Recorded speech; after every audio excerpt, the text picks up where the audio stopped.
దయగలిగిన మా తండ్రి, మీకు వందనాలు, స్తుతులు, స్తోత్రాలు. లోకంలో ఎందరికోలేని భాగ్యాన్ని తండ్రి మా జీవితాల్లో దయచేసి మీ గొప్పదైన మాటలను తండ్రి మాకు వినిపిస్తున్న విధానం బట్టి వందనాలు.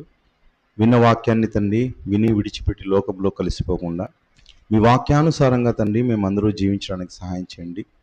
మాలో మరింత మార్పును తండ్రి తీసుకుని వచ్చి మీ ప్రియులైన పిల్లలుగా తండ్రి మా జీవిత కాలంలో చేయాల్సిన సేవను తండ్రి నిర్విఘ్నంగా జరిగించమని ప్రార్థిస్తున్నాం. మీ పిల్లలందరూ విని సంతోషించి వారి జీవితాలను కట్టుకొని తండ్రి మీ ఇష్టాన్ని నెరవేర్చి మీరున్న ఉన్నతమైన శ్రేష్టమైన లోకానికి చేరే భాగ్యం మా అందరికీ దయచేయమని ప్రార్థిస్తూ అర్థిస్తూ సమస్త ఘనత మహిమను మీకు ఆరోపిస్తూ క్రీస్తు నామములో ప్రార్థిస్తున్నాం తండ్రి, ఆమేన్. పిల్లరా, మరి గత వారంలో ఉన్న పాఠాన్ని నేను కంటిన్యూ చేస్తున్నాను. పౌలు గారి జీవిత విశేషాలు, పౌలు గారి యొక్క జీవిత విశేషాలు. మనం అందరం కూడా ఈరోజు భూమి మీద జీవిస్తూ ఉన్నాం. మనకు కూడా కొన్ని సంవత్సరాల కాలం పాటు ఈ జీవితం అన్నది ఇవ్వబడింది. అది ఎన్ని సంవత్సరాలో మనకెవరికి కూడా తెలియదు ప్రియమైన దేవుని వల్ల. ఎప్పటి వరకు మన జీవితం ఉందో, ఈ జీవితం యొక్క ఎన్ని సంవత్సరాలు ఈ భూమి మీద జీవిస్తామో ఎవరికి తెలియదు. కానీ జీవించిన ప్రతి ఒక్కరికి కూడా ఒక చరిత్ర, జీవితం అన్నది ఉంటుందండి. అది ఎలాంటి జీవితమైనా. కానీ బ్రతుకుతున్న మనుషులందరూ కూడా జీతం కోసం బ్రతుకుతూ ఉన్నారు. బ్రతుకును ముగిస్తున్న మనుషులు కూడా మంచిగా ముగించడం లేదు. లోభభూయిష్టమైన జీవితం, దరిద్రమైన జీవితం, కళంకితమైన జీవితం, దౌర్భాగ్యకరమైన జీవితాలే మనుషులందరూ బ్రతుకుతున్నారండి. మనుషులు వాళ్ళ జీవిత చరిత్రలు దేవుని ఎదుట ఆమోదకరంగా, ఆమోదయోగ్యంగా లేవు. అందరి జీవితాలు కూడా ఏ విధంగా దేవుడు రాసుకున్నాడో ఆ విధంగా బ్రతకడం లేదు. మనుషులందరూ వాళ్ళ ఇష్టాలు ఈ భూమి మీద నెరవేర్చుకుంటున్నారు. అర్ధాంతరంగా భూమిని వదిలేసి వెళ్ళిపోతూ ఉన్నారు. కొద్దిమంది మాత్రమే ఈ జీవితాన్ని సఫలం చేసుకున్నట్టుగా మనకు కనిపిస్తుంది. వాళ్ళే విశ్వాస వీరులు అని మనం చూస్తూ ఉన్నాం. వాళ్ళని భక్తులు అంటున్నాం, వాళ్ళని నీతిమంతులు అంటున్నాం. అంటే అలాంటి నీతిమంతుల గుంపులోకి మనం కూడా చేరిపోవాలంటే ఆ భక్తుల, విశ్వాసుల, నీతిమంతుల జీవిత చరిత్రలు అనేవి మనం తెలుసుకోవాలండి. ఆ చరిత్రల ద్వారా మన జీవితాన్ని కూడా మనం కట్టుకోవాలి. మన యొక్క జీవితాన్ని తీర్చిదిద్దుకోవాలి. తద్వారానే మనం కూడా పరలోకానికి చేరతాం. ముందున్న మార్గదర్శులు వారందరూ కూడా. యేసుక్రీస్తు జీవితం ఒక మార్గదర్శకరమైన జీవితం. ఆయన జీవితం అన్నది ఎన్నో మంది జీవితాలను కట్టగలిగే గొప్ప జీవితం. అదేవిధంగా ఒక అబ్రహాము జీవితం, ఆయన జీవితం కూడా చాలా గొప్ప జీవితం అండి. అదేవిధంగా ఒక పౌలు గారి జీవితం, అంటే ఒక బాప్తిస్మిచ్చి యోహాను జీవితం. అంటే వాళ్ళ జీవితాల ద్వారా మన జీవితాలను కట్టుకునే అవకాశం ఉంది. అందుకనే వారి జీవితాల గురించి క్షుణ్ణంగా మనం తెలుసుకోవాలి, లోతులుగా మనం తెలుసుకోవాలి. వాళ్ళలో దాగి ఉన్న గొప్ప లక్షణాలను మనం అందిపుచ్చుకోవాలి. ఆ బంగారం లాంటి జీవితాలను తీర్చిదిద్దుకొని మనం కూడా అలా బ్రతకాలి. మనం మనలా బ్రతికితే పరలోకాన్ని ఇవ్వడు దేవుడు. మనం వాళ్ళలా బ్రతికితే మనకు పరలోకాన్ని ఇస్తాడు ప్రియమైన దేవుని వాళ్ళారా. అంటే ప్రతి ఒక్కరు కూడా భక్తులుగా మారిపోవాలండి. ఈ జీవితంలో కనపడే ఆశలను బట్టి ఒక్కొక్క రోజు ఒకలా, ఒక్కొక్క చోట ఒకలా ప్రవర్తిస్తూ అందరిలాగే బతుకుతున్నారు. ఎవరైతే చర్చికి వస్తున్నారో, చర్చిలో ఉన్నప్పుడు అందరూ భక్తిపరులుగా ఉంటారు. చర్చి నుంచి ఇంటికి వెళ్ళిపోయిన తర్వాత ఎంత తొందరగా వెళ్దాం అనుకుంటారు. అక్కడికి పోయిన తర్వాత వారి భక్తి జీవితం కనపడదు. అదేవిధంగా గుడిలో ఒకలా ఉంటారు, బయట ఒకలా ఉంటారు. గ్రౌండ్లో ఒకలా ఉంటారు, సినిమా థియేటర్ దగ్గర ఇంకోలా ఉంటారు. అలా మనుషులందరూ కూడా దేవుణ్ణి అన్ని చోట్ల మెప్పించలేని పరిస్థితి. కానీ భక్తులు అలా కాదు, విశ్వాసులు అలా కాదు, నీతిమంతులు అలా కాదు. వాళ్ళు ఏ ప్రదేశంలో అయినా దేవుణ్ణి మెప్పించారండి. ప్రాణం మీదికి వచ్చినా కూడా దేవుణ్ణి మెప్పించారు. వారి ప్రాణం పోతున్నప్పటికి కూడా దేవుణ్ణి మెప్పించారు. అలా బ్రతకాలి అంటే, అలా బ్రతికితేనే అది మంచి జీవితం అంటాడు దేవుడు కూడా. కనుక అలాంటి జీవితాలకు సంబంధించిన చరిత్రలు, విశేషాలు మనం చాలా బాగా తెలుసుకోవాలి ప్రియులారా. అందుకనే ఆయన ఏమంటాడంటే, నేను గురి యొద్దకే పరిగెత్తుతున్నాను అంటాడు. నేను గురి యొద్దకే పరిగెత్తుతున్నాను, నేను లక్ష్యం కలిగి పరిగెత్తుతున్నాను. అదేవిధంగా నా మట్టుకైతే బ్రతుకుట క్రీస్తు, చావైతే లాభం. నా ఆస్తినంతా నేను పెంటతో సమానంగా నేను ఎంచుకొనిచున్నాను. ఈ మాటలు అన్నవి ఏదో ఊరికే చెప్పినవి కాదు ప్రియులారా. ఆయన తన జీవితంలో అన్వయించుకొని, వాక్యాన్ని అన్వయించుకొని జీవించి చెబుతున్న మాటలు ఇవన్నీ కూడా. వివాహాన్ని చేసుకొనక జీవితాన్ని దేవుని కోసం బలంగా ఖర్చు చేసిన వాడుగా మనకి ఎవరు కనిపిస్తున్నారు? అపోస్తులైన పౌలు కనిపిస్తున్నాడు. ఆయన జీవితం కనిపిస్తుంది. కనుక ఆయన జీవితం గురించి మనం చాలా విషయాలు మనం తెలుసుకోవాలి. ఏమండి? కనుక ప్రియమైన దేవుని వాళ్ళారా, ఆయన గురించి మనం తెలుసుకోవాలంటే ఆయన జీవితంలో జరిగిన కొన్ని విషయాల గురించి తెలుసుకుందాం. గతంలో మనం తెలుసుకున్నాం, ఆయన తార్సుకు చెందినవాడు, అదేవిధంగా ఆయన కిలికియాలో పుట్టినవాడు, అదేవిధంగా ఆయన రోమియుడు, ఇశ్రాయేలీయుడు అన్న విషయాలన్నీ కూడా మనం తెలుసుకున్నాం ప్రియమైన దేవుని వల్ల. మరి కొరింథీయులకు రాసిన 2వ పత్రిక ఈరోజు కూడా కొద్ది భాగాన్ని చూద్దాం. కొరింథీయులకు రాసిన 2వ పత్రిక 11వ అధ్యాయము 22లో, కొరింథీయులకు రాసిన 2వ పత్రిక 11వ అధ్యాయం 22లో, వారి హెబ్రీయుల, నేనును హెబ్రీయుడనే, వారి ఇశ్రాయేలీయుల, నేను ఇశ్రాయేలీయుడనే, వారు అబ్రహాము సంతానమా. ఏమండి, ఎన్ని చెబుతున్నాడు చూడాయన. వారా అంటున్నాడు, అపోస్తల గురించి చెప్తున్నాడు. చెప్పిన వెంటనే నేను కూడా అలాంటి వాడని అంటున్నాడు. వారు హెబ్రీయుల, నేను హెబ్రీయుడని. ఎందుకు హెబ్రీ అంటే ఏమి? హెబ్రీ భాష ప్రియమైన దేవుని వల్ల.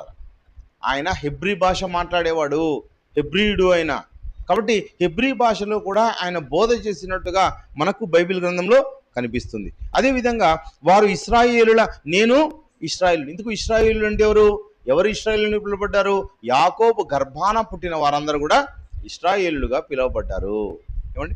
అదేవిధంగా ఈయన ఏ గోత్రానికి చెందినవాడు అంటే ఆయన నేను బెన్యామీను గోత్రానికి చెందినవాడు అని చెప్పాడు. బెన్యామీను గోత్రుడుకున్నాను, అదేవిధంగా నేను యూదుడను. ఎందుకంటే యూదా ఏమైపోయాడు?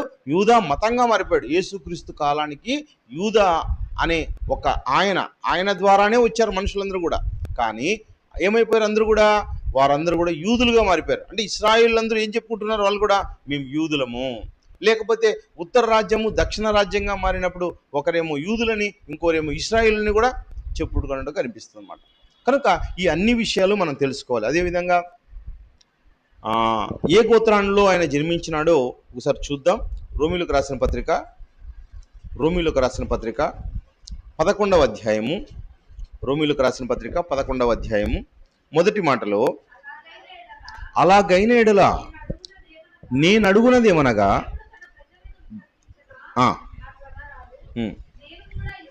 నేను కూడా ఇశ్రాయేలుడను, అబ్రహాము సంతానమందలి బెన్యామీను గోత్రం నందు పుట్టినవాడు. చూడండి, ఆయన గోత్రం చెబుతున్నాడని. నేను బెన్యామీను గోత్రంలో నేను పుట్టాను, ఆ తెగకు చెందినవాడని నేను అని చెప్తున్నాడు. అంటే బెన్యామీనుడు నేను అని చెప్తున్నాడు.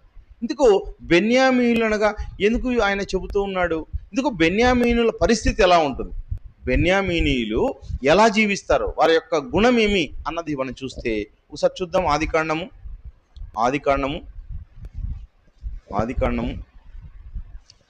49వ అధ్యాయము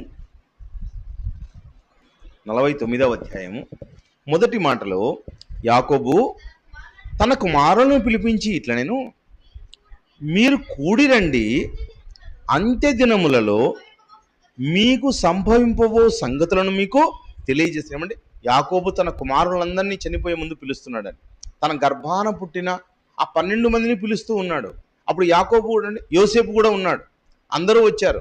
అందరూ వస్తే వారి మీద చేతులుంచి ఆశీర్వదిస్తూ ఉన్నాడు. బెన్యామీను ఎవరు? బెన్యామీను యోసేపు యొక్క కుమారులు. ఏమండి, వాళ్ళకు కూడా ఆశీర్వదిస్తున్నాడు.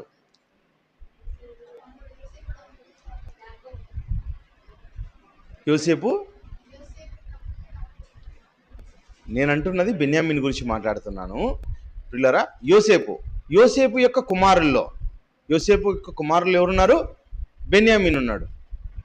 ఒకసారి చూడండి 22వ వచనంలో, యోసేపు ఫలించడి కొమ్మ, ఊట యొద్ద ఫలించడి కొమ్మ, దాని రెమ్మలు గోడ మీదకి ఎక్కి వ్యాపించడం. అంటే ఆయన్ను ఆశీర్వదిస్తూ, యోసేపును ఆశీర్వదిస్తూ యోసేపు ఎలా ఫలిస్తాడో చెబుతున్నాడండి. యాకోబు చెబుతూ ఉన్నాడు ఎలా ఫలిస్తాడు యోసేపు. ఎవరు? యాకోబు యొక్క కుమారుడు.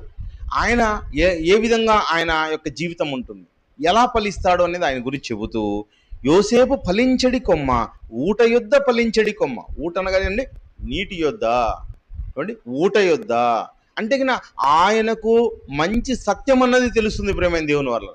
సత్యం తెలుసుకున్నవాడుగా ఈ భూమి మీద ఎంత గొప్ప జీవితం జీవించాడు చూడండి. యోసేపు అందరినీ, ఈ ప్రపంచంలో ప్రాణాన్ని కాపాడిన వాడుగా యోసేపు కనిపిస్తున్నాడు. ఈ ప్రపంచ ప్రజల యొక్క ప్రాణాన్ని కాపాడినవాడు. మనం ఈరోజు బ్రతుకుతున్నాము అంటే ఇక్కడ ఉన్న ప్రజలకు కూడా ఆహారాన్ని పంపి కాపాడినవాడు ఎవరు? యోసేపు. అదేవిధంగా దాన్ని రెమ్మలు గోడ మీదికి ఎక్కి వ్యాపించును అంటున్నాడు, అంటే అంతగా ఫలిస్తాడు. అదేవిధంగా 27వ వచనంలో బెన్యామీను గురించి చెప్తూ, బెన్యామీను చీల్చునట్టి తోడేలు, అతడు ఉదయమందు ఎరను తిని అస్తమయమందు దోపుడు సొమ్ము పంచుకుని. అంటే ఈయన చాలా శక్తిమంతుడు. ఏమంటే దోపుడు సొమ్ము ఎవరికి వస్తుంది? శక్తిమంతులకు, బలవంతులకు వస్తుందని, బలాత్కారం చేసే వాళ్ళకు వస్తుంది. అలాంటి బలవంతులుగా బెన్యామీనీయులు ఉంటారు. వాళ్ళు ఏం చేస్తారంట? చీల్చునట్టి తోడేలు అంటున్నాడు. అంటే వీరు చాలా బలమైన వాళ్ళు. ప్రియమైన దేవుని వాళ్ళారా, బెన్యామీనీయులు అనగా వారు గతంలో కూడా ఒక యవనస్తుల మాదిరిగా ఒక వాక్యం కూడా నేను చెప్పడం జరిగింది. అంటే వారు చాలా బలవంతులు. బెన్యామీనీయులు చాలా బలవంతులుగా కనబడుతున్నామట. ఇలాంటి బెన్యామీనుల్లో పుట్టినవాడు ఎవరంట?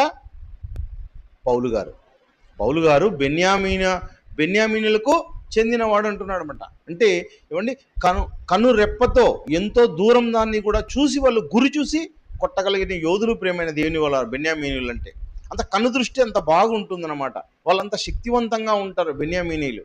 అలాంటి బెన్యామీనులుగా ఉన్న వారిలో నుంచి వచ్చినవాడు పౌలు గారు. అదేవిధంగా ఆయన ఏమంటే చీల్చునట్టి తోడేలు, అంటే ఏది వదలకుండా. ఏమంటే ఏదైనా సింహం చూడండి, అది తింటుంది కానీ కొన్నిటిని వదిలేస్తుంది. అదేవిధంగా అక్కడ యూదా గురించి కూడా చెప్పబడుతుంది. యూదా చూడండి ఎలాంటి వాడో. 8వ వచనం అనుకుంటాను, అక్కడ 49 యూదా కొదమసింహము, నా కుమారుడా, నీవు పట్టిన దాన్ని తిని వచ్చితివి, సింహము వలె గర్జించు.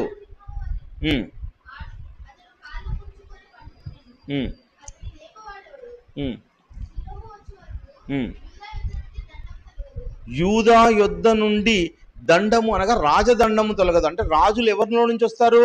యూదాలో నుంచి వస్తారనే విషయాన్ని యాకోబు గారు చెప్పారండి. అంటే యేసు క్రీస్తుల వారు ఏమని మనం పిలుస్తామంటే ఆయన యూదా గోత్రపు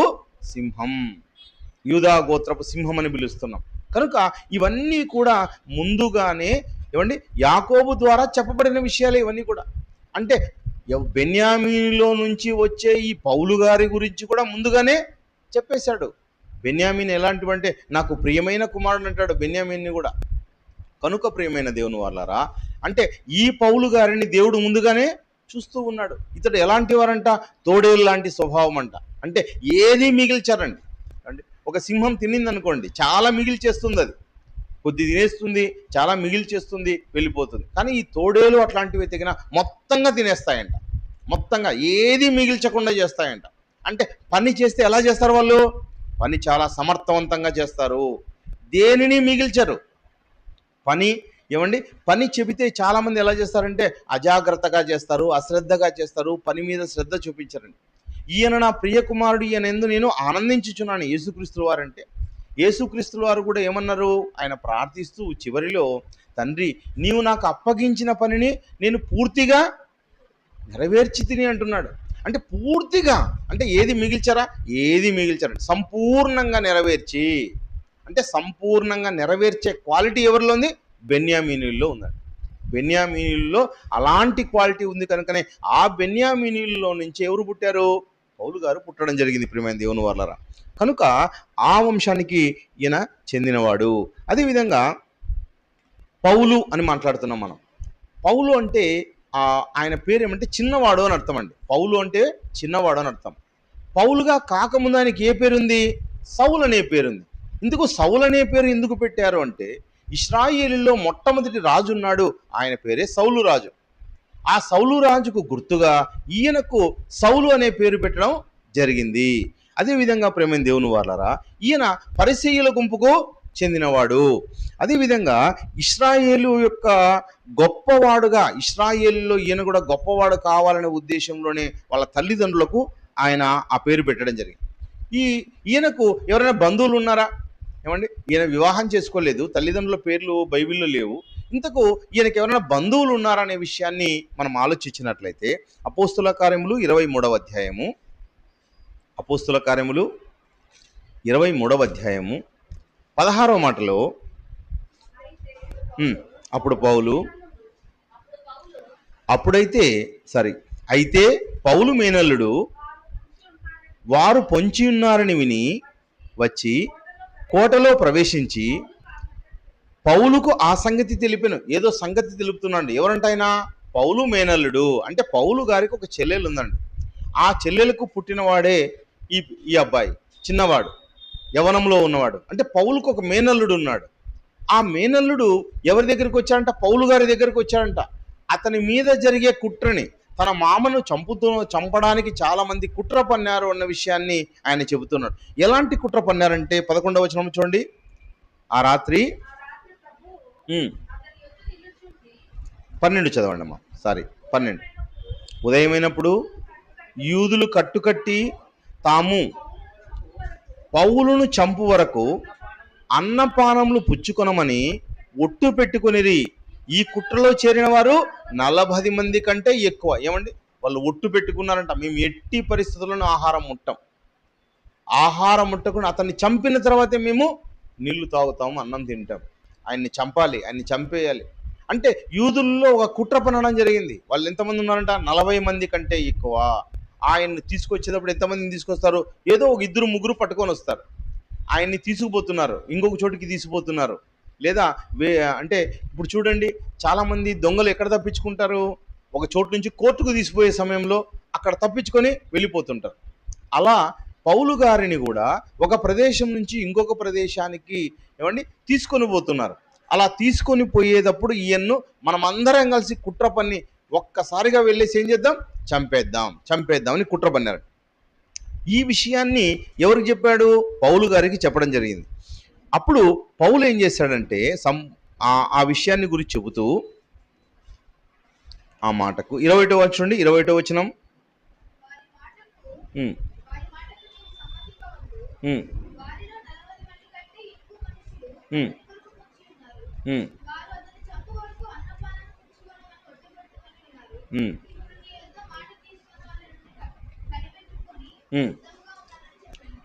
ఎవరికి చెప్పాడు ఈ విషయాన్ని? సహస్రాధిపతి. అందుకు సహస్రాధిపతి, నీవు ఈ సంగతి నాకు తెలిపితవని ఎవరితోనూ చెప్పవద్దని ఆజ్ఞాపించి ఆ పరచువాడైన పౌలు మేనల్లుడిని పంపివేశను. అతడు ఏం చేశాడంటే 23వ వచనంలో, అతడు శతాధిపతులతో 2 తన యుద్ధకు పిలిపించి కైసరేకు వెళ్ళుటకు 200 మంది సైనికులను, 70 మంది గుర్రపు రౌతులను, 200 మంది ఈటల వారిని రాత్రి 9 గంటలకు సిద్ధపరిచి, అంటే పౌలు గారిని తీసుకొని పోవడానికి మహా సెక్యూరిటీ అన్నది అరేంజ్ చేశాడు. పిల్లరా, ఆ సెక్యూరిటీ అరేంజ్ చేయకపోతే పౌలు గారు ఉండేవారు కాదు. అంటే పౌలు గారిని ఏ విధము చేతనైనా దేవుడు కాపాడుకున్నాడు. ఆ కుట్రను తెలియపరిచాడు. ఏమండి, ఆ కుట్రను తెలియపరిచి తన కుమారుణ్ణి కాపాడుకున్నవాడుగా మరి దేవుడు కూడా కనిపిస్తున్నాడు. అంటే ఒక ప్రణాళిక ఉంది. పౌలు గారి జీవితం పట్ల ఒక మహాసంకల్పం, ప్రణాళిక అన్నది దాగి ఉంది. కనుకనే ఏమండి ఆయన్ను కాపాడుకోవడానికి వాళ్ళు కూడా సిద్ధపడ్డారు. అంటే ఎంతో సెక్యూరిటీ ఇచ్చి ఆయన్ను పంపడం జరిగింది. ప్రియమైన దేవుని వాళ్ళారా, అదేవిధంగా మరి పౌలు గారికి మరి పౌలు అని మనం మాట్లాడుతున్నాం. ఆయన పేరే మొదటగా సౌలు అని తెలుసుకున్నాం. మొట్టమొదటగా బైబిల్లో మరి పౌలును సౌలు అని ఎక్కడ రాయించాడన్న విషయాన్ని చూద్దాం. అపోస్తుల కార్యములు అంటే ఆయన పేరు, మొదటి పేరు ఏముంది? సౌలు. ఎక్కడి వరకు ఆయన సౌలుగా కనిపిస్తున్నట్టే అపోస్తుల కార్యములు 7వ అధ్యాయం సౌలు విషయం చూద్దాం ఇంకొకసారి. సౌలు అనే పేరు అపోస్తుల కార్యములు 7వ అధ్యాయం 59వ వచనం చూడండి, లేకపోతే 58. పట్టణపు వెలుపలికి అతనిని వెళ్ళగొట్టి రాళ్ళు రువి చంపిరి. సాక్షులు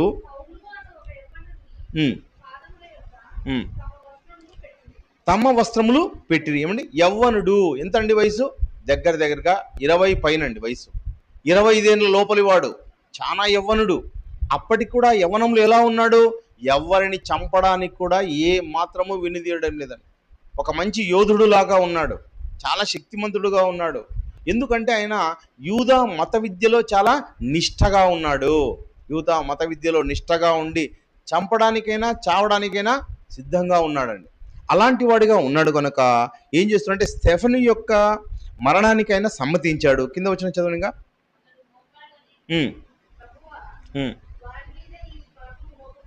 ఉమ్, ఉమ్. ఈ మాట పలికి మరి స్టెఫెను నిద్రించెను, సౌలు అతని చావునకు సమ్మతించెను. అతన్ని చంపడానికి వచ్చాడు, అతన్ని చంపేశాడు. అంటే అతన్ని చంపిన కుట్రలో ఎవరు భాగం ఉన్నారు? సౌలు భాగంగా ఉన్నాడు. అందరినీ తీసుకుని వచ్చి అతన్ని చంపడానికి సమ్మతించాడు.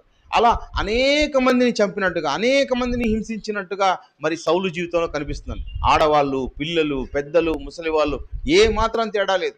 సైనికుల్ని తీసుకుని పోవడం, చెరసాలలో వాళ్ళని వేయించడం, ఇంట్లో నుంచి బయటికి ఈడిపించడం, ఇవన్నీ కూడా కుట్రలు చేస్తూ ఉన్నాడు. ఇదంతా కూడా దేవుని పని అనుకుంటున్నాడు. ఇదంతా చేయడం దేవునికి సంతోషం అనుకుంటున్నాడు. ఎందుకంటే వీళ్ళంతా ఏం చేస్తున్నారంట? వారి యొక్క మతానికి ఆటంకం కలిగిస్తున్నారు. సున్నతి చేసుకోవాల్సిన పని లేదని చెబుతూ ఉన్నారు. యేసుక్రీస్తే దేవుడని చెబుతూ ఉన్నారు. అదేవిధంగా బాప్తిస్మం తీసుకుంటూ ఉన్నారు. బాప్తిస్మం ద్వారానే రక్షణ అనే విషయం చెబుతూ ఉన్నారు. అంటే విశ్రాంతి దినాన్ని ఆచరించడం లేదు. విశ్రాంతి దినాన్ని అంటే శనివారం నుంచి ఆదివారానికి మార్చేశారు. ఎందుకు ఈ క్రైస్తవులందరూ ఇలా చేస్తున్నారు అనే విషయం పైన సత్యం మాత్రం తెలియదు. కానీ మొత్తం అంతా కూడా ఈయన ఎలా ఉన్నాడు? దేవునికి దగ్గరగానే ఉన్నాడు పిల్లరా. ఆ సత్యాన్ని తెలియజేయడానికి యేసుక్రీస్తుల వారే రంగప్రవేశం చేయవలసి వచ్చింది. ఒకనాడు అబ్రహాము విషయంలో ఎవరు వచ్చారంట? సాక్షాత్తు యేసుక్రీస్తుల వారే రావడం జరిగింది. ఆయనే మాట్లాడి ఆయన యొక్క జీవితాన్ని గొప్ప చేసి అబ్రహామును గొప్ప చేసిన వాడుగా యేసుక్రీస్తు కనిపిస్తున్నాడు. యేసుక్రీస్తుని చూశాడండి. మరి యోహాను సువార్త 8వ అధ్యాయం ఒకసారి అబ్రహాం విషయం ఆలోచిస్తే, అబ్రహాము కూడా యోహాను సువార్త 8వ అధ్యాయం 56వ వచనంలో, మీ తండ్రి అయిన అబ్రహాము నా దినము చూతునని మిగులు ఆనందించను, అది చూచి సంతోషించను. చూడండి, అందుకు యూదులు నీకింకను ఏ 10 సంవత్సరంనైనా లేవే, నీవు అబ్రహామును చూచితివా? చూడు, అబ్రహాము కాలానికి వచ్చావా నువ్వు? అబ్రహామును చూసేవా నువ్వు? అబ్రహాము తర్వాత 2000 సంవత్సరాల తర్వాత వచ్చినవాడండి యేసుక్రీస్తుల వారు. కానీ అబ్రహాము కాలంలో వచ్చి అబ్రహాముకు కనబడి అబ్రహాము జీవితాన్ని కూడా సరిచేసిన వాడుగా ఉన్నాడు. ఎందుకు వాళ్ళ జీవితాన్ని వాళ్ళు అంతగా కాపాడుకున్నారంటే యేసుక్రీస్తుని చూశారు. ఆయనతో మాట్లాడారు, ముఖాముఖిగా చూశారు ఆయన్ను చూసి ఆ సృష్టికర్తను చూసిన వాళ్ళు ఈ భూసంబంధమైన వాటి పట్ల ఏ మాత్రం కూడా వాళ్ళు లక్ష్యం చేయక అచంచలమైన విశ్వాసంతో, ఇదిగో ఈ భూమి మీద దేవుని కోసం మేము బతకాలి, ఆ సృష్టికర్త కోసం బతకాలని దేవుని మీద వాళ్ళు దృష్టి పెట్టారు. ప్రేమైన దేవుని వాళ్ళ ఒకసారి ఏమో యేసుక్రీస్తుల వారి వాయిస్ వినపడింది ఈయనకి, ఇప్పుడు దమస్కు మార్గంలో వస్తుండగా. అదేవిధంగా ఈయన యేసుక్రీస్తుల వారిని చూశారు. కడపట నాకును కనబడనని పౌలు గారు చెప్పారన్నమాట. కనుక పౌలు గారికి ఎక్కడ కనబడ్డాడన్న విషయాన్ని చూద్దాం. 22వ అధ్యాయం అపోస్తుల కార్యములు జాగ్రత్తగా చూడండి. అపోస్తుల కార్యములు 22వ అధ్యాయము 17వ వచనంలో,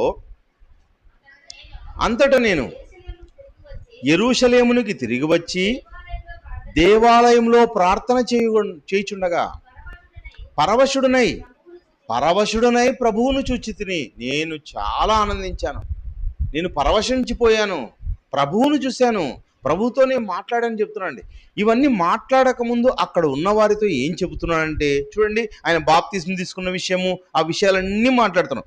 నీవు కన్న వాటిని గురించి, విన్న వాటిని గురించి సకల మనుషులు ఎదుట, 15వ వచనం, ఆయనకు సాక్షివై ఉందువు గనుక నీవు తడువు చేటి ఎందుకు, లేచి ఆయన నామమును బట్టి ప్రార్థన చేసి బాప్తిస్మం పొంది నీ పాపములను కడిగి వేసుకుని. ఏమంటే బాప్తిస్మం అంటే ఏమి? బాప్తిస్మం పరలోకానికి మార్గం. పరలోకాల్లో పాపులకు చోటు లేదు. అంటే బాప్తిస్మం ద్వారా ఏం జరుగుతుంది? నీకు నీ జీవితంలో చేసిన పాపాలు, నీ ఆత్మకు అంటే ఆ పాపాలన్నీ కూడా తుడిచివేయబడతాయి, కలంకం అన్నది తీసివేయబడుతుంది, నువ్వు పరిశుద్ధుడుగా మార్పు పొందుతావు. అంటే క్రైస్తవులకు ఉన్న పేరేమండి? క్రైస్తవులు ఉన్న పేరేమి? ఒకసారి చూడండి, 9వ అధ్యాయం అపోస్తుల కార్యములు 9వ అధ్యాయం 13వ వచనంలో, మరి అక్కడికి వెళ్దాము. 13వ వచనం, అందుకననియా ప్రభువా, ఈ మనుషుడు యెరూషలేములో నీ పరిశుద్ధులకు ఎంతో కీడు చేసి ఉన్నాడు. చూడండి, పరిశుద్ధులండి. క్రైస్తవులకు ఉన్న పేరేమంట? పరిశుద్ధులు. వాళ్ళేమో యూదా మతం. ఇప్పుడు యూదా మతంలో నుంచి క్రైస్తవులుగా మారిన వారికి క్రైస్తవులు ఉన్న పేరు మొదట పెట్టలేదు. వాళ్ళకున్న పేరేమంటే పరిశుద్ధులు. అంటే వాళ్ళ జీవితం చాలా బాగా కాపాడుకుంటున్న వారని అర్థం అండి, పరిశుద్ధులు. ఆ పరిశుద్ధులకే రాబోయే కాలంలో వచ్చిన పేరేమి? క్రైస్తవులు. అనగా మనమందరం కూడా ఎలా బ్రతకాలి? పరిశుద్ధులుగా గడపాలండి. అంటే క్రైస్తవులు అంటే పరిశుద్ధులు, పరిశుద్ధులు అంటే క్రైస్తవులు. చూడండి, అంటే అలాంటి పేరు దేవుడు పెట్టాడు. ఈ పరిశుద్ధులకు అందరికీ ఆటంకం కలిగిస్తున్నాడు అనే విషయాన్ని చెప్పాడండి. అంటే పరిశుద్ధులకు ఆటంకం కలిగిస్తున్న ఈయనకి ఏం చేశాడు దేవుడు ఆ పరిశుద్ధత లేకపోవడానికి బాప్తిసం ఇచ్చి పరిశుద్ధునిగా చేసి ఆ పరిశుద్ధుడైన ఆయనకు తను కనపడడం జరిగిందండి. ఆయన యెరూషలేముకు వచ్చాడు. యెరూషలేముకు వచ్చిన వెంటనే ఏం కనిపిస్తున్నాడు? ఆయన ప్రభు కనిపించాడు. ఇప్పుడు 18వ వచనంలో అప్పుడు ఆయన నీవు త్వరపడి యెరూషలేమును విడిచి, 18వ వచనము 22వ అధ్యాయంలో యేసుక్రీస్తు కనబడిన తర్వాత అప్పుడు ఆయన నీవు త్వరపడి శీఘ్రముగా వెళ్ళుము, నన్ను గూర్చి నీవిచ్చు సాక్ష్యము వారు అంగీకరింపని నాతో చెప్పెను. అందుకు నేను, ప్రభువా, ప్రతి సమాజ మందిరంలోనూ నీ యందు విశ్వాసముంచు వారిని నేను చెరసాలలో వేయిచు కొట్టుచూ ఉంటినని వారికి బాగా తెలియను. మరియు నీ సాక్షి అయిన స్టెఫెను రక్తము చిందింపబడినప్పుడు నేను కూడా దగ్గర నిలిచి అందుకు సమ్మతించి అతనిని చంపిన వారి వస్త్రములకు కావలి ఉంటినని చెప్పి తిని, అందుకైన వెళ్ళుము, నిన్ను దూరముగా అన్యజనుల యుద్ధకు నిన్ను పంపుదునని నాతో చెప్పాను. నేను పంపిస్తాను, కానీ ఇప్పుడు పంపను, నువ్వు కొద్ది కాలం వెయిట్ చేయాలి. ఏమండి, చాలామందిగా మనము నేర్చుకున్న వెంటనే, తెలుసుకున్న వెంటనే చెప్పాలనుకుంటామండి, ఏదో చేసేయాలనుకుంటాం. కానీ ప్రియమైన దేవుని వాళ్ళారా, దేవుని సంకల్పం వేరుగా ఉంటుంది, అందరి పట్ల ఉంటుంది. దేవుని సంకల్పం ఒక పౌలు గారి పట్లని కాదు, అందరి జీవితాల పట్ల ఉంటుంది. మనకు ఎప్పుడో సమయం ఇస్తాడు దేవుడు, వచ్చిన తర్వాత, నేర్చుకున్న తర్వాత, తెలుసుకున్న తర్వాత కాదు, చాలా కాలం పాటు ఉంచుతాడన్నమాట. ఉంచి ఏం చేస్తాడు? దాన్ని సిద్ధపడగలిగిస్తాడు. ఇప్పుడు మోషే గారి జీవితాన్ని చూడండి. మోషే గారిని ఏం చేశాడు దేవుడు? 80 సంవత్సరాల కాలం తర్వాత దేవుడు వాడుకున్నాడు. ఎందుకలా? 40 ఏళ్ళకి ఇవ్వచ్చు కదా? కాదు. అంటే కొద్ది కాలం తర్వాత వెయిట్ చేసి ఆయనకు పనినిచ్చి ఆ పనినంతా సంపూర్ణం చేయించాడు. అంటే మనం ఒక సాధనంగా ఉండాలి. నేను ఒక సాధనంగా, నిన్ను ఒక పాత్రగా వాడతానని ఎవరిని అంటున్నాడు? పౌలు గారిని అంటున్నాడు. అంటే అలా పాత్రగా ఎవరినైనా దేవుడు వాడతాడు. ఎప్పుడు? దేవుడు అనుకున్నప్పుడు. దేవుడు అనుకున్నప్పుడు నీకు సమయం ఇచ్చి వాడి నిన్ను గొప్ప చేస్తాడు. అంటే అప్పటి వరకు వెయిట్ చేయాలా? వెయిట్ చేయాల్సింది తప్పదు. అంటే మనం అనుకున్నా అంత బాగా జరగదు, మనం తెలుసుకున్నా, మనం చెప్పాలనుకున్న అంత బాగా జరగదు. కానీ ప్రభువు అనుకున్నప్పుడు, ప్రభువు తీసుకొచ్చినప్పుడు చాలా గొప్పగా చేస్తాడు. ప్రేమ దేవుని వల్ల ఒకసారి అలాంటి విషయాల గురించి మనం ఆలోచిద్దాం. గలతీయులకు రాసిన పత్రిక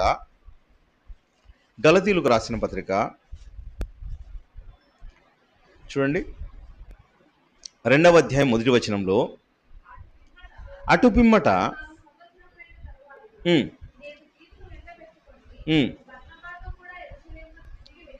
చాలండి, చూడండి బాగా, అటు పిమ్మట 14 సంవత్సరములైన తర్వాత ఏమండి ఇది?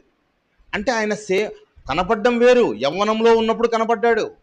యవ్వన కాలం తర్వాత ఈ పరిస్థితి రావడానికి ఆయన ప్రకటించిన వారందరూ సహోదరులను ఏం చేశారు? మళ్ళీ తార్సుకెనికి పంపించారండి.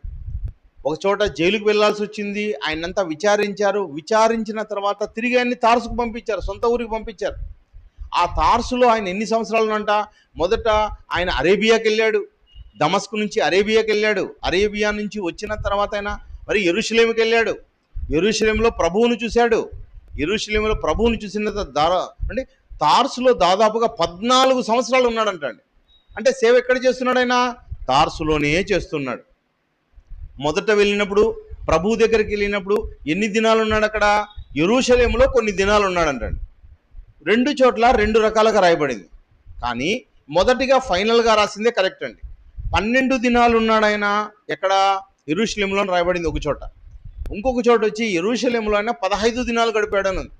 అంటే 12 దినాలు సేవా జీవితం మాదిరిగా ఉన్నాడు, 3 దినాలైనా విచారణలో ఉన్నాడు. కనుక యెరూషలేములో ఆయన 15 దినాలు ఉన్నాడు.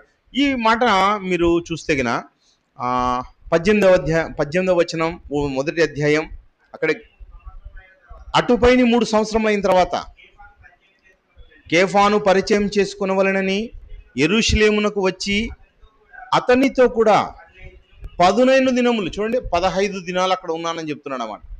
మరొక చూస్తే 12 దినాలు ఉన్నాను నేను అంటాడు.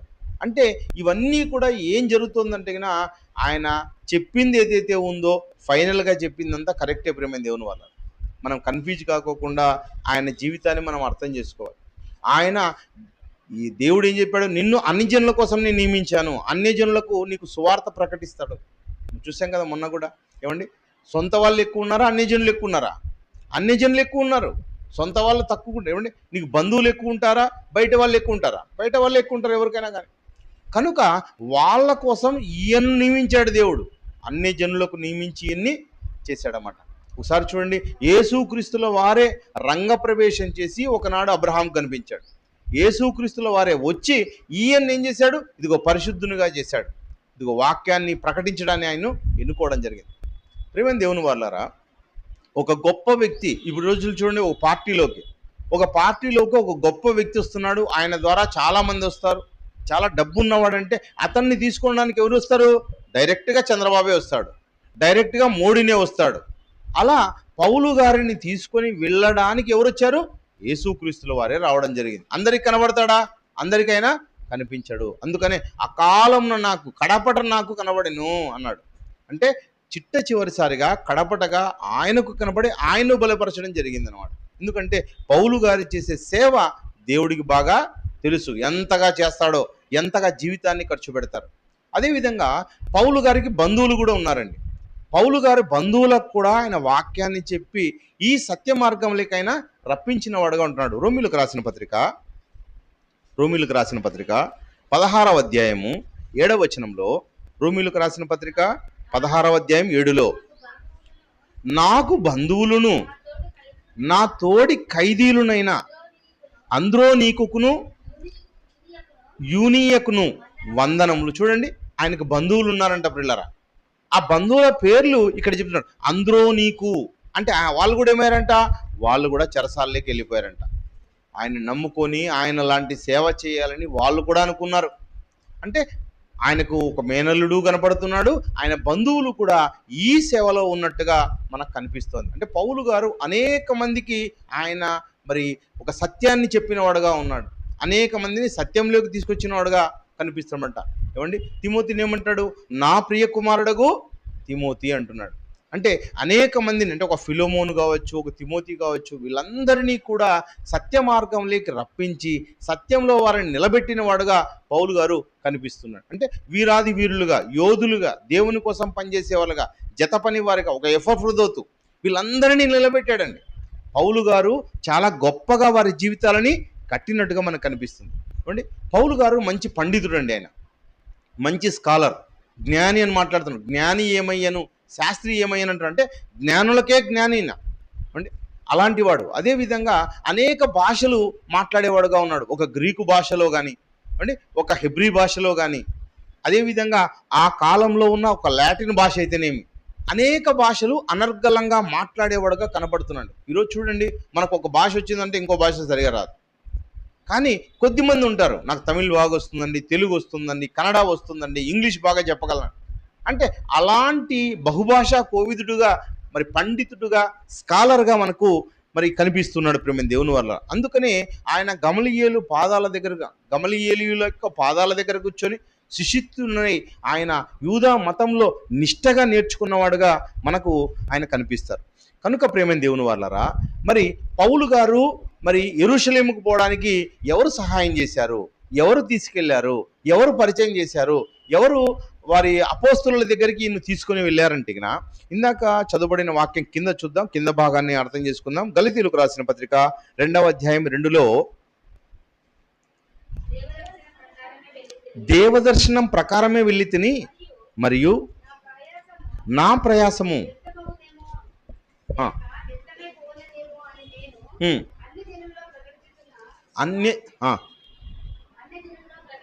అన్య జనులలో ప్రకటించుచున్న సువార్తను వారికిని ప్రత్యేకముగా ఎన్నికైన వారికిని విశదపరిచింది. చూడండి, తను చేసే పరిచర్య తాను చేయడం లేదండి.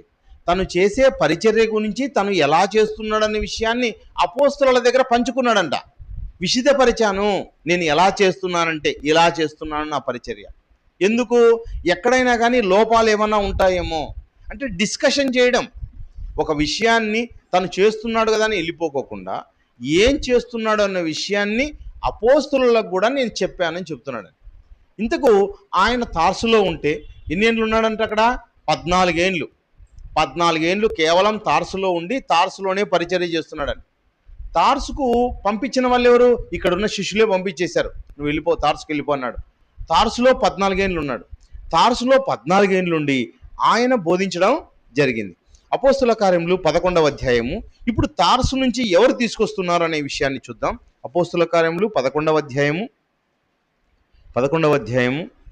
22వ వచనంలో వారిని గూర్చిన సమాచారము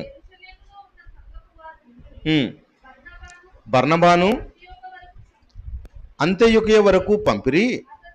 అతడు వచ్చి దేవుని కృపను చూచి సంతోషించి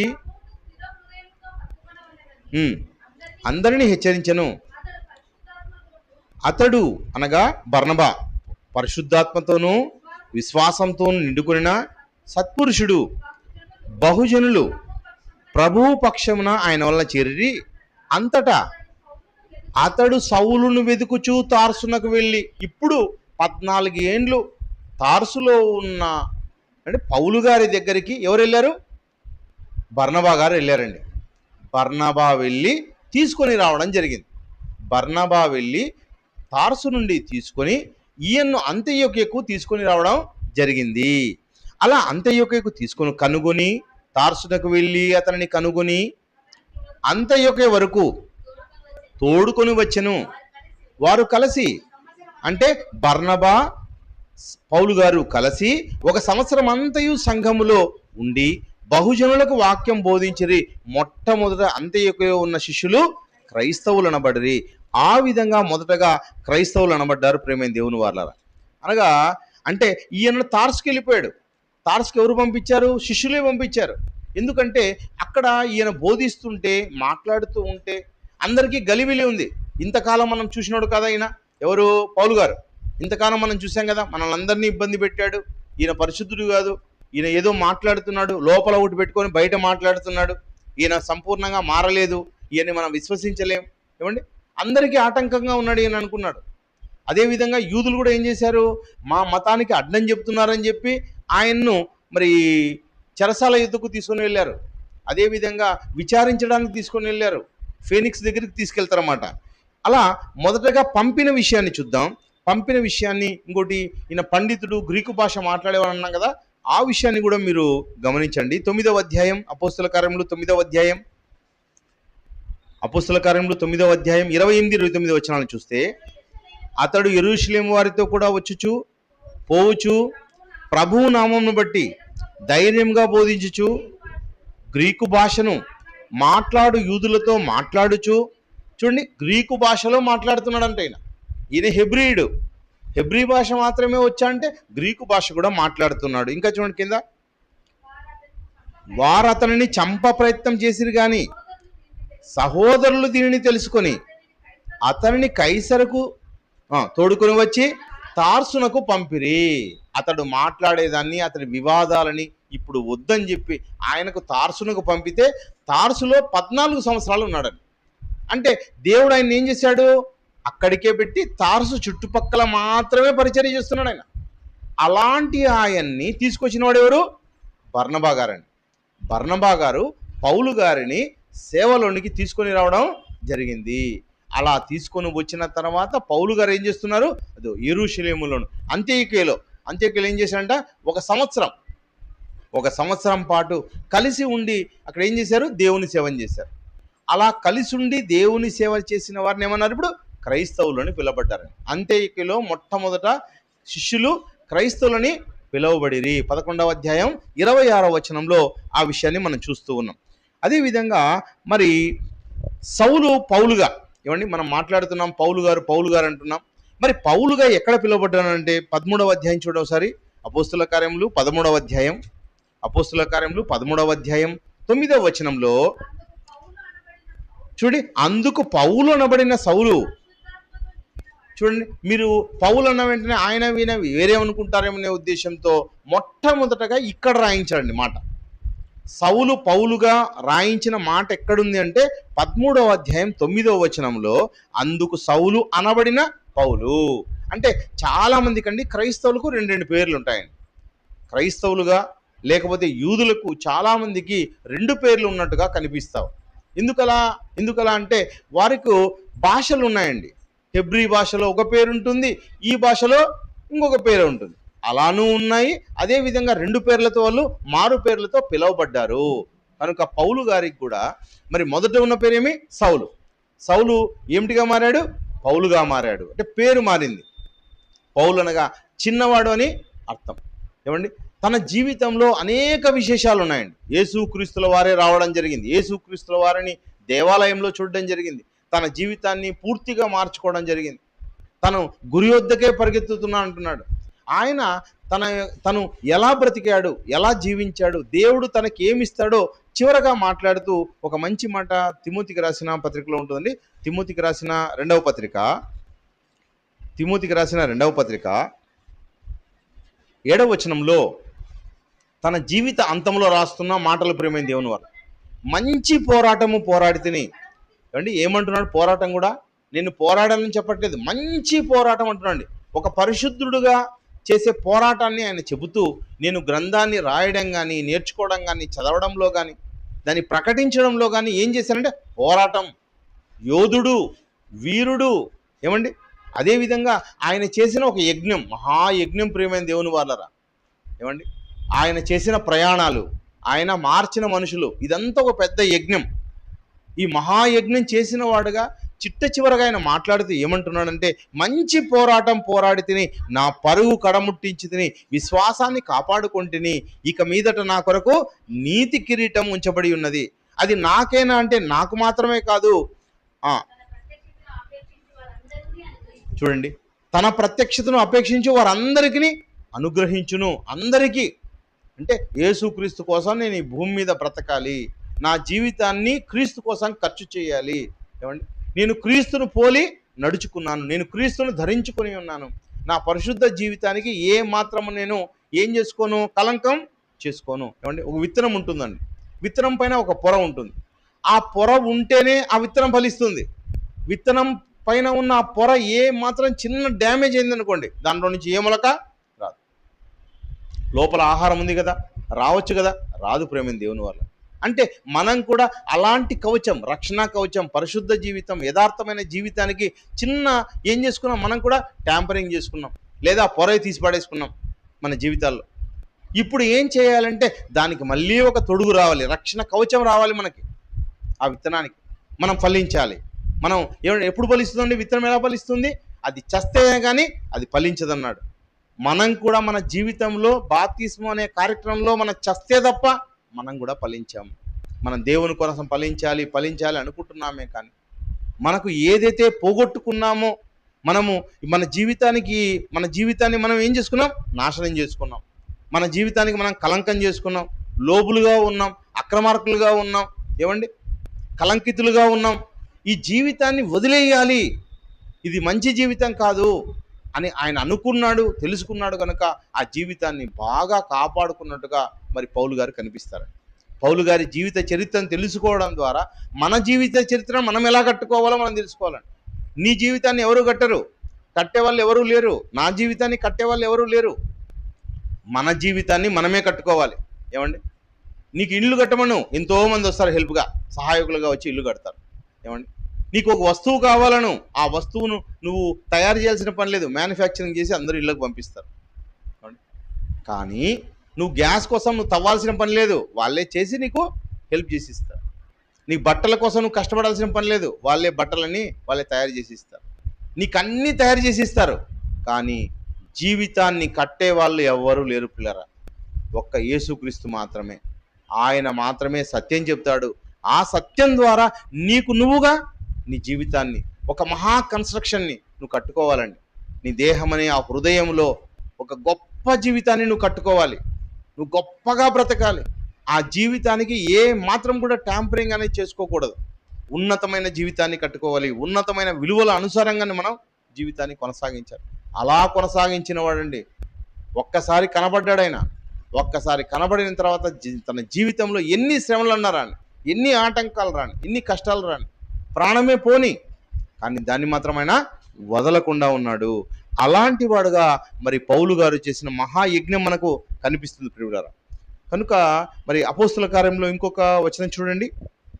ఆయన పరిచర్య విషయంలో అప్పటికి ఒక వయసు ఎంత ఉంటుందో ఒకసారి మనం అనుకుందాం. అపోస్తుల కార్యములు 11వ అధ్యాయం 26వ వచనం ఇందాక మనం చదివాం. ఆటికే రండి. అపోస్తుల కార్యములు, వారు కలిసి ఒక సంవత్సరం అంతయు ఆయన పరిచర్య చేశాడంటే, మొదటగా ఆయన స్టెఫెను చంపినప్పుడు ఎంతున్న వయసు? 25 ఏళ్ళు. 25 ఏళ్ళ వాడు ఏమండి ఇక్కడ యెరూషలేములో ఉండి కనబడి సహోదరుల ద్వారా తార్సుకు పంపబడి తార్సులో 14 సంవత్సరాల పాటు ఉండి మళ్ళీ ఇప్పుడు వచ్చాడు. 25 ఒక 14 ఎంతండి? 39. అంటే దగ్గరగా 40 ఏళ్ళ వయసులో ఆయన ఇక నేను స్టార్ట్ చేయాలి, నేను అన్యుల వద్దకు వెళ్ళిపోవాలి అంత్యయ నుండి అని అనుకున్నప్పుడు ఆయన వయసు ఎంత ఉంటుంది? 40 సంవత్సరాల వయసు పిల్లల. 40 సంవత్సరాల వయసులో ఆయన సువార్త ప్రయాణాలను ఇప్పుడు స్టార్ట్ చేసిన వాడుగా మనకు కనిపిస్తాడు అన్నమాట. అంటే ఆ వయసులో ఉన్నాడు. సువార్తను పరిచయం చేయడానికి, లోకంలో మార్చడానికి, లోకంలో సత్యం చెప్పడానికి బయలుదేరినప్పుడు మరి సౌలు గారి వయసు 40 సంవత్సరాలు దాదాపుగా ఉంది పిల్లల. కనుక మరి ఇంకొక భాగాన్ని కూడా మనం నేర్చుకుందాం. ఆయన యొక్క ప్రయాణాలు, ఎంతమందిని మార్చాడు, పుస్తకాలు ఎన్ని రాశాడు, ఆ పుస్తకాలలో ఆయన తీసుకున్న శ్రమ ఏంది, ఆయన ఎంతమందిని వెలిగించాడు, ఎలా బ్రతికాడు అనే విషయాన్ని మరొక భాగంలో మనం చూసుకుందాం, ప్రార్థన చేసుకుందాం. దయగలిగిన మా తండ్రి, మీకు వందనాలు, స్తుతులు, స్తోత్రాలు. లోకంలో ఎందరికో లేని భాగ్యాన్ని తండ్రి మా జీవితాల్లో అనుగ్రహించారు. మీ గొప్పదైన మాట దగ్గరికి వచ్చిన మేము తండ్రి ఎన్నో జీవిత చరిత్రలను మేము చూస్తున్నాం తండ్రి. ఆ జీవిత చరిత్రలు చూడడం ద్వారా తండ్రి కేవలం విని విడిచిపెట్టి వెళ్ళిపోయేవారం కాకుండా మా జీవిత చరిత్రను కూడా తండ్రి మేము లిఖించుకోవడానికి సహాయం చేయండి. అలాంటి జ్ఞానాన్ని, పరిజ్ఞానాన్ని ప్రతి ఒక్క సోదరునికి, సోదరిమణికి తండ్రి అందజేయమని ప్రార్థిస్తున్నాం తండ్రి. మేమందరము తండ్రి నీ ఎదుట ఉన్నవారుగా తండ్రి మేము నిష్కపటంగా మా సేవా జీవితాన్ని జరిగించడానికి సహాయం చేయండి తండ్రి. ఈ జీవితం అన్నది ఒకసారే ఉంది. ఈ జీవితాన్ని తండ్రి గొప్పగా మలుచుకొని నీ ఎదుట కనబడి, మీరు ఆశించిన రీతిగా ఈ భూమి మీద కనబడి మిమ్మల్ని మహింపరిచి మీరున్న ఉన్నతమైన శ్రేష్టమైన లోకానికి చేరే భాగ్యం మా అందరికీ దయచేయండి తండ్రి. ఈ కార్యక్రమానికి చేరి వచ్చిన తండ్రి ప్రతి సహోదరుని, ప్రతి సహోదరిమణిని దీవించండి, ఆశీర్వదించండి. వారికి ఉన్న తండ్రి మరి అస్వస్థతలను తీసివేయండి, మంచి ఆరోగ్యాన్ని దయచేయండి. వారికి ఉన్న ఆర్థిక సమస్యలను తీసివేసి తండ్రి మీ యొక్క పని చేయడానికి కావలసిన శక్తిని, సామర్థ్యాన్ని తండ్రి మరి మంచి పరిస్థితులను తండ్రి వారికి మెండుగా దయచేయమని ప్రార్థిస్తున్నాం తండ్రి. ఇట్టి జీవితాన్ని తండ్రి మాకు కూడా ప్రసాదించిన విధానం బట్టి మీకు కృతజ్ఞతాస్తులు చెల్లిస్తూ సమస్త ఘనత మహిమలు మీకు ఆరోపిస్తూ క్రీస్తు నామములో ప్రార్థిస్తున్నాం తండ్రి. ఆమేన్.